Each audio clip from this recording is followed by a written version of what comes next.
You're acknowledging the fact that people are not what they first seem to be. Mm-hmm.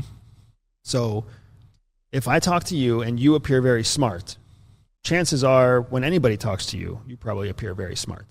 Mm-hmm. That's part of what we would call a public persona or a public life or an accepted public profile. Mm-hmm.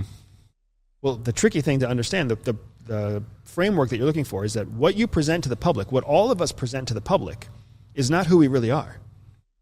It's a persona that we've cultivated over time. So that's why when somebody tells you you're smart, you're probably like, that's not the first time I've heard that before. Like, lots of people think I'm smart. Whether or not you're insecure about being smart or not is irrelevant right now, because the public life that you present is a life where you are smart. It's what you've cultivated over time. Well, one ring beyond your public life is something called your private life. Mm-hmm. Your private life is where your 9-year girlfriend lives. Mm-hmm. She understands what you're actually like. She knows when you're worried or self-conscious, or she knows when you take off your shoes, your feet stink, or she knows that you only brush your teeth in the morning and at night, not in the middle of the day, or whatever else. That's all private life stuff. So you haven't cultivated a private life. Your private life is what you share with your closest, most endeared friends, partners, parents, et cetera, et cetera. It's who you really are when you take off the mask of your public life. Mm-hmm. But that's not who you really are still, because there's a third layer called your secret life.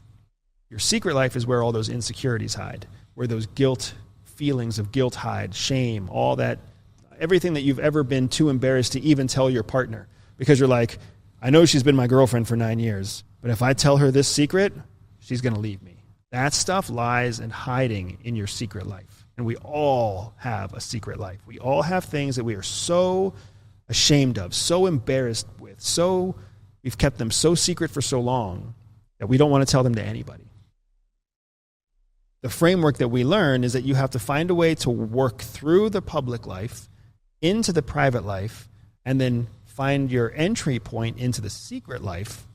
Because once you get into a secret life of somebody, you essentially earn lifelong loyalty from them. Because so few people ever get into your secret life that the 1, 2, or 5, the very few that in your entire lifetime get into your secret life are people you will never forget. I know you have a girlfriend. She's been with you for 9 years. Is there any other girl in your mind that comes to memory that isn't your girlfriend? Yeah, sure. So that girl or those girls most likely broke into your secret life at some point. Mm. You let them into your secret life. Maybe your secret life when you were 13, maybe your secret life when you were 19, who knows? Mm-hmm. But you're going to turn 50 someday, and guess what? Still there. Still going to remember those girls. Mm. Remember that teacher from elementary school that was so impactful to you? Yeah. Got into your secret life. Interesting.